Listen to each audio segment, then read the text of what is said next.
하나님을 의지하고 하나님을 바라보고 살아가는 사람에게는 하나님이 늘 도움의 손길을 허락해 주십니다.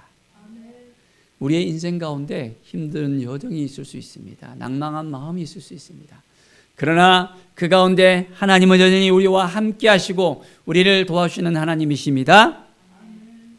오늘 말씀은 다윗이 여러 가지 힘들고 어려운 그런 상황에 놓여 있는 것을 볼 수 있습니다. 그가 전쟁 가운데서도 아주 용맹한 군사였고 장군이었습니다. 그래서 블레셋과의 그 전투에 있어서 승전을 계속해서 높입니다. 자, 그 가운데서 다윗이 계속해서 승리하면서 이렇게 주가가 올라가잖아요. 그러니까 그 가운데서 사울 왕이 계속해서 다윗을 좋게 여기지 못하는 거예요.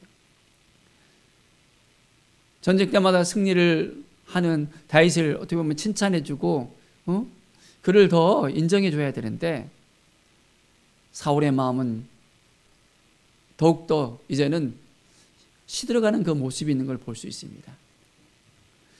하나님께 이제 버림받았다는 어떤 그런 마음들이 그 가운데 있으니까 사울이 더 승승장구를 하니까 더 위축해 가는 거예요. 사울은 천천히요, 다윗은 만만이란 그 백성들의 소리가 귀에 쟁쟁합니다. 아니 이제 또 승리했네. 저 다윗이 이제 더 이상 얻을 것이 뭐가 있을까? 나의 왕위밖에 더 있지 않나 하면서 다윗을 향한 그 미워하는 그 감정이 더 뜨거워지는 거예요. 자, 그래서 오늘 말씀을 보니까 그런 마음을 더 가지니까, 미워하는 마음을 더 가지니까 어떻게 되어집니까? 어둠이 그의 마음을 확 붙잡아 버리는 것입니다. 악신이 그의 마음을 확 붙들어 버리고 이제는 그가 그 스스로도 어찌할 수 없는 그런 마음이 들어버리는 거예요. 자, 다윗은 전에와 같이 사울 왕을 위해서 수금을 탑니다. 전에 수금을 탔을 때는 사울 왕이 잠잠해지면서 악신이 떠나갔습니다. 그런데 이번에는 어떻게 됐습니까? 안 되는 거예요. 아무리 수금을 타더라도 그 마음에 부글부글 끓어오르는 이 사울 왕의 그 모습, 이제는 하나님을 의지하는 것이 아니라 완전히 어둠에 탁 붙잡아 버리니까 그 수금을 통해서는 안 되는 거예요. 영적으로 육적으로 완전히 탁 올무에 빠져서 더 이상 헤어나오지 못하는 사울 왕을 우리가 발견할 수 있습니다. 자, 그러니까 어떻게 되었을까요? 이제 그 가운데 사울 왕이 단창으로 다윗을 쫙 던져버립니다. 전에도 그러한 일이 또 있었잖아요. 근데 이번에는 완전히 다른 거였어요. 수금을 타도 제어가 안 되지. 사울 왕은 이제 다윗을 죽이려는 그 마음이 완전히 쫙 올라왔습니다. 어둠이 그 마음을 붙잡아 버리니까 더 이상 어찌할 수 없는 상황이었습니다. 다윗은 피해서 집으로 갑니다. 사울 왕은 전령들을 보내서 다윗을 지키는 거예요. 그리고 이제 아침에는 다윗을 죽이려는 그런 생각을 가지게 됩니다. 사랑하는 여러분, 이런 어려움이 있을 때 하나님은 어떻게 하실까요? 하나님은 도움의 손길을 다 붙여주십니다. 우리가 힘들고 어려울 때, 낭만 가운데 있을 때, 도저히 감당할 수 없는 그런 상황에 이르렀을 때 하나님은 우리에게 도움의 손길을 허락해 주십니다. 다윗에게 하나님께서 이 미가를 통해서 그것을 깨닫게 하시고 이 위험한 순간을 벗어날 수 있도록 하나님이 도와주시는 거예요.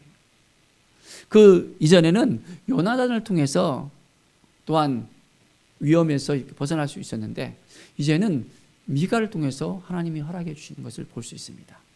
요나단과 미갈이 누구입니까? 사울왕의 자녀들이잖아요. 사울왕은 죽이려고 하는데 사울의 자녀들은 다윗을 도와주려고 하는 거예요.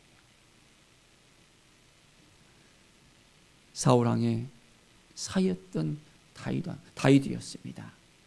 그런데 이제는 위험에 빠져서 죽을 수밖에 없는 그런 상황 가운데 있습니다. 미갈이 이제 다윗에게 말합니다. 빨리 피하셔야 됩니다. 피하지 않으면 이제 사울 왕께서 당신을 죽일 수도 있어요.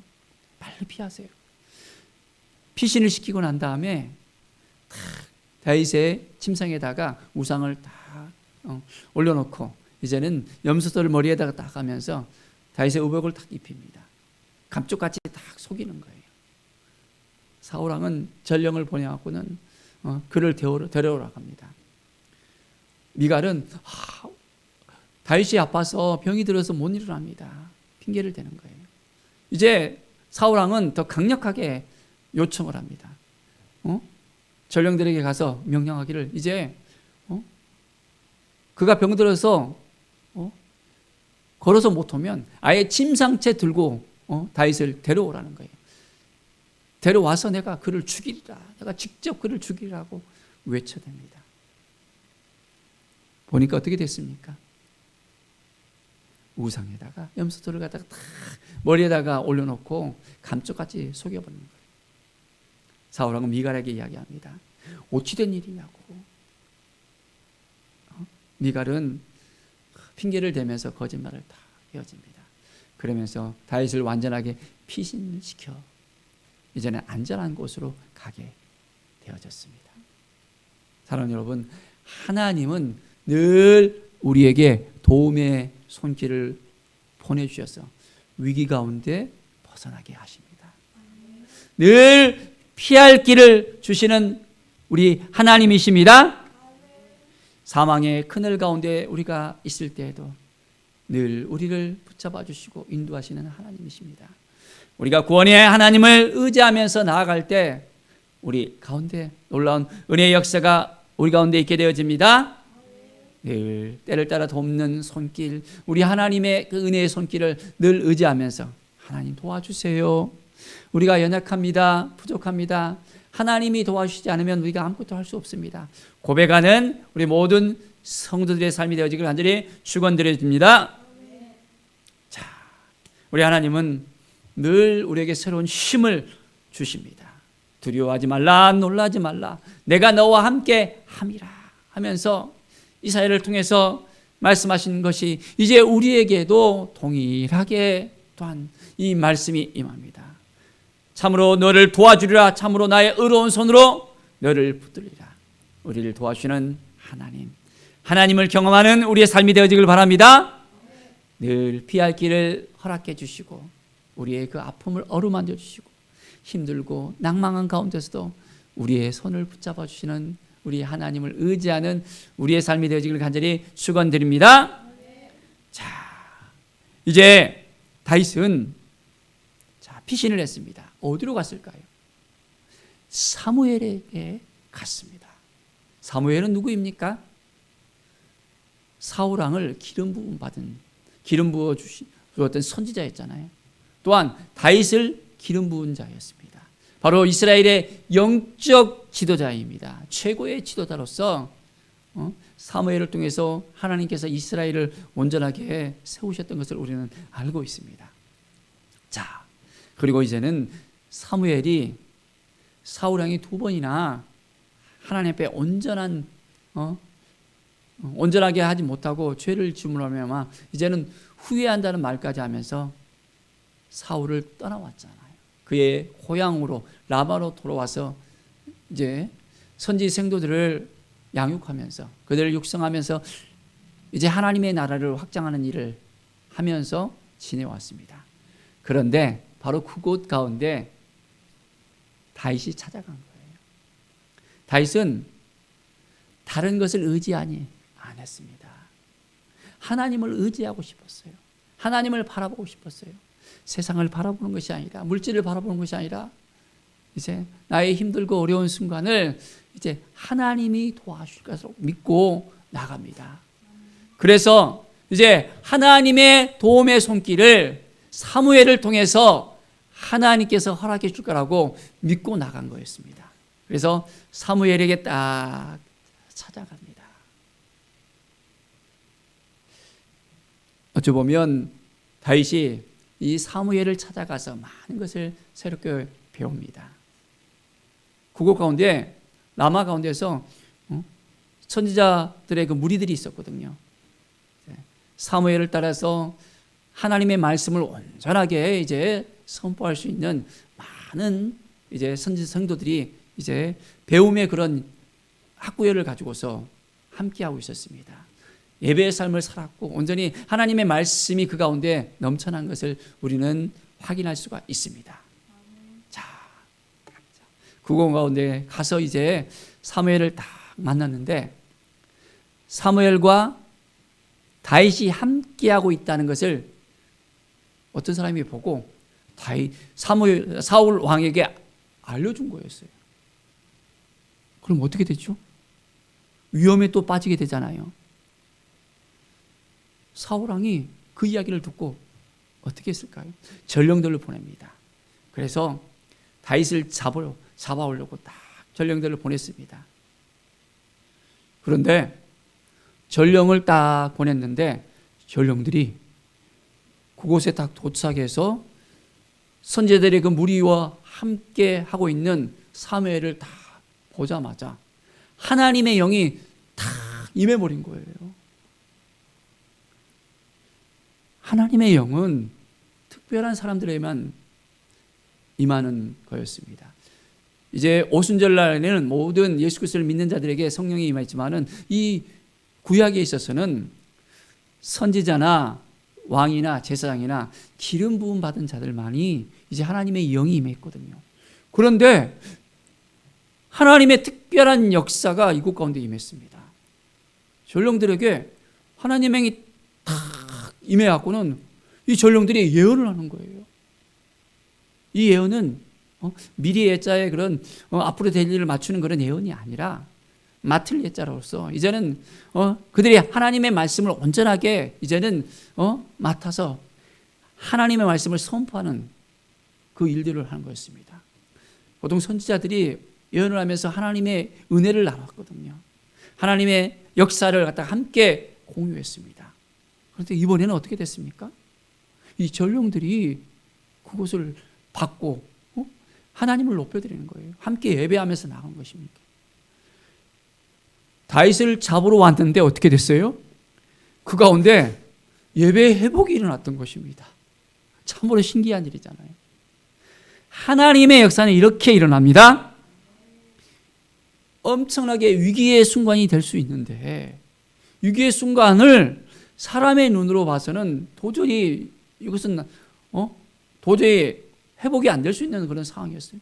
잡히면 죽을 수 있고 이제는 잡아가서 이제는 사울 왕에게 죽을 수 있는 그런 상황이었거든요. 자, 전령들이 돌아와야 되는데 전령들이 안 돌아와요. 사울 왕이 어떻습니까? 또 보내는 겁니다.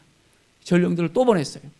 그런데 전령들이 가자마자 또 하나님의 영이 또 임하는 거예요. 그 전령들도 꼼짝 마였습니다. 자기들이 다윗을 잡아서 데려가야 되는데 안 되는 거예요. 하나님의 역사는 이렇게 오늘날에도 일어납니다. 하나님의 영이 임하여서 우리가 힘들고 어렵고 좌절된 그 순간 가운데 하나님께서 우리 가운데 임하셔서 우리를 도와주시고 인도해 주시고 역사하십니다. 두 번째 전령들 이어서 이제 또 안 돌아오니까 세 번째 전령을 갖다가 또 보내는 거예요. 세 번째 전령이 와서 어떻게 됐을까요? 똑같이 하나님의 영이 또 임하는 거예요. 보통 우리가 산수세판이라 하잖아요. 세 번을 보내도 전령들이 안 돌아오고 다윗을 못 잡아오니까 이제는 사울 왕이 직접 가는 거예요. 직접 가서 이제 라마라요 쪽으로 쭉 가다가 어떤 사람을 만나서 다윗과 사무엘이 어디에 있는지를 갖다가 물어봤어요. 자, 어떻게 됐을까요? 물어보고 난 다음에 이제 라마라요스에 있다는 얘기를 갖다가 들었습니다. 그 이야기를 듣고 그곳에 향해서 나아갑니다. 그런데 그 순간부터 시작해서 전령들은 사무엘을 만나고 난 다음에, 다윗을 만나고 난 다음에 하나님의 영이 임했는데, 하나님의 역사가 그 순간부터 시작해갖고는 하나님의 영이 임해버린 거예요. 그리고 사울 왕도 동일하게 예언을 하는 거예요. 근데 이제는 그냥 예언하는 것이 아니라 입던 옷까지 벗어버리고, 그가 어떻게 보면 제정신인지 아닌지 모를 정도로 왕복을 입었을 거 아니에요. 왕복까지도 벗어버리면서 벗은 몸으로 이제 하나님의 영에 충만해 갖고는 자기도 어찌할 수 없는 그런 상황에 이르러 버렸습니다. 그것도 밤낮 하루 동안 하나님의 영에 이끌림을 받아서 그 라마 나웃으로 가는 것을 갖다 볼 수 있습니다. 사랑하는 여러분, 하나님께서는 이렇게 지금도 역사하십니다. 하나님의 마음을 우리가 가지고서 나가면 우리는 하나님의 도우심을 받을 수 있게 되어집니다. 우리가 긍휼함을 받고 때를 따라 돕는 은혜를 얻기 위하여 은혜의 보좌 앞에 나아간다면, 하나님을 의지하고 하나님의 지성소로 나아간다면 하나님이 우리를 만나 주시고 새롭게 하여 주십니다. 하나님은 영이시니 신령과 진정으로 예배하는 자들을 만나 주십니다. 우리를 하나님의 성전으로 또한 허락해 주셨잖아요. 너희가 하나님의 성전인 것과 하나님의 성령이 너희 안에 거하시는 것을 너희가 알지 못하느냐라고 말씀하십니다. 우리를 성전 삼아 주시고 이제는 하나님의 성령께서 지금 우리 가운데 함께 하십니다. 우리가 하나님을 바라보고 하나님께 나아가면 하나님께서 우리를 통해서 역사하십니다. 우리가 힘들고 어려운 그런 상황에 있더라도, 낭망한 상황에 있더라도 하나님을 의지하면, 하나님을 바라보면 하나님께서 피할 길을 열어주시고 인도해 주십니다. 자, 우리가 어려움을 만났을 때 우리는 어떻게 해야 될까요? 사람을 바라봐야 될까요? 환경을 바라봐야 될까요? 물질을 바라봐야 될까요? 무엇을 바라봐야 될까요? 하나님을 바라봐야 됩니다. 하나님께서는 우리를 통해서 역사하십니다. 우리가 환난 가운데 있을 때, 우리가 그 가운데 하나님께서 우리에게 인내를 허락해 주시고 그 연단 가운데서 우리에게 소망을 주시는 분이십니다. 그 상황은 너무나도 힘들 수가 있어요. 어려울 수가 있어요. 그런데 이제 그 시간이 지나가면 하나님의 은혜의 역사가 더 넘치게 되어집니다. 다윗을 보십시오. 그가 사울 왕을 통해서 환난을 당하는데 어떤 일을 갖다 당합니까? 그냥 한두 달 사울 왕이 힘들게 하고 온전해졌습니까? 아닙니다. 10수년을 도망자로서 이제 살아가는 거예요. 사울 왕이 계속해서 다윗이 있는 곳만 찾아가서 계속해서 괴롭히고 힘들게 하고 이제는 죽이려고 했던 거예요. 그런데 그 가운데서 하나님은 다윗을 도와주십니까? 안 도와주십니까? 도와주세요. 무려 2번이나 사울 왕을 죽일 기회까지 갖는 그런 시간이 있었습니다. 그러나 다윗은 사울 왕을 죽이지 않았어요. 하나님께서 기름 부음을 받은 자를 내가 스스로 손댈 수 없다. 물론 다윗도 기름 부음을 받았잖아요. 그러나 사울 왕은 기름 부음을 또한 받았기 때문에 하나님께서 역사하셔야지 자기는 함부로 해서는 안 된다는 것입니다. 그래서 한 번은 이제 그의 침상까지 가갖고는 옷을 딱 베고 딱 나왔잖아요. 또한 한 번은 굴 속으로 들어오는 사울 왕을 갖다가 보고 이제 어두워하고는 상황 가운데 아무것도 볼 수 없잖아요. 그 가운데서 사울 왕을 죽일 수가 있었는데 사울 왕을 죽이지 않고 그대로 또 살려줬습니다. 그의 부하들은 죽이라고 했는데 기름 부음 받은 자를 내가 손댈 수 없다. 하나님께서 행하셔야지 내가 하면 안 된다라는 그 마음을 다윗은 갖고 있었습니다. 늘 하나님의 음성을 들으면서 하나님을 바라보면서 하나님의 인도함을 받으면서 살아가는 다윗 왕을 우리는 다윗을 볼 수가 있습니다. 그가 이제 사울 왕이 죽고 난 다음에 왕이 될 때까지 늘 하나님만을 의지하고 하나님만을 바라보며 나아가잖아요. 그래서 힘들고 어렵지만은 그 가운데 하나님은 더 큰 은혜를 주십니다. 아둘람 굴에 있을 때 어떤 일이 벌어집니까? 정말 수많은 사람이 다윗을 찾아오는 그 역사가 일어나잖아요. 눌린 받은 자들, 정말 힘들고 어려운 모든 자들이 다윗이 힘들어할 때 다윗은 우리를 받아줄 수 있겠지, 우리와 함께 하겠지, 그 마음을 그들에게 주었던 것입니다.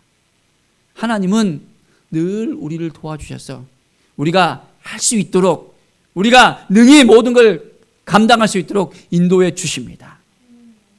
내가 하려고 하면 안 되는 거예요.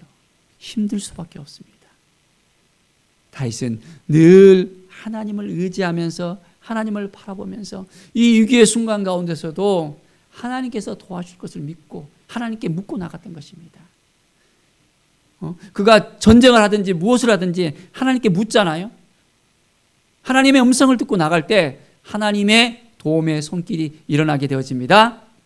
우리도 마찬가지로 오늘을 살아가면서 하나님께 묻고 나가야 됩니다. 하나님 도와주십시오. 내가 너무나도 힘들고 어렵습니다. 낙망합니다. 어떻게 하면 되겠습니까? 제가 코로나 가운데서도 너무나도 힘든 일들을 겪었습니다. 예배 가운데 예배를 못 드리게 10명이야 예배를 갖다가 드릴 수 있도록 이렇게 공문이 왔는데도 시 직원이 와갖고는 예배를 왜 드리냐고, 가족만 드리고 있는데도 이거 그러면 안 된다 하면서 막 호통을 치는 거예요. 그 뒤에 제가 전화를 해갖고는 공문을 갖다가 이야기하면서 사과까지 받아냈었는데요. 너무나도 힘든 그런 순간도 있었습니다. 심지어는 교인 가운데 서리입사 님의 그 남편이 찾아와서 예배 가운데 우리 애들 어디 있냐 하면서 호통을 치면서 예배를 방해하면서 돌아갔던 적도 있었습니다. 위기의 순간 가운데 참으로 낭망한 마음이 들고 힘들고 어려운 가운데 3년의 그 코로나 기간을 거치고 이제 하나님을 의지하면서 하나님을 바라보면서 이제 하나님이 도와주시면 능히 모든 것을 이겨낼 수 있다는 믿음을 우리가 가져야 됩니다. 하나님은 지금도 역사하시는 하나님이십니다. 도와주시는 하나님이십니다. 오늘 이 시간 하나님만 바라보면서 믿음으로 나아갈 때 놀라운 하나님의 은혜의 역사가 일어납니다. 하나님은 우리와 함께 하시는 분이십니다. 우리가 기도할 때 기도의 응답을 허락해 주시는 분이십니다. 문제를 바라보는 것이 아니라 응답을 바라보면서 하나님의 은혜의 역사를 바라보면서 오늘도 승리를 선포하며 주님과 동행하는 귀한 삶을 살아가기를 간절히 축원드립니다. 기도하겠습니다. 하나님 감사합니다. 늘 하나님을 의지하고 하나님을 바라보는 우리의 삶이 되게 하여 주시옵소서. 낭망한 삶이 아니라 힘들고 어려운 삶이 아니라 이제 그 가운데 역사하시는 하나님, 믿음으로 하나님을 바라볼 때 우리의 모든 문제를 해결하여 주시고 응답하여 주시고 은혜를 내려주시고 구원의 역사 가운데 이끌어 주심을 믿습니다. 우리에게 날마다 소망을 주시고 피할 길을 주시고 능력을 주시고 함께 하시는 하나님을 찬양합니다. 감사드리며 예수 그리스도의 이름으로 기도드립니다. 아멘.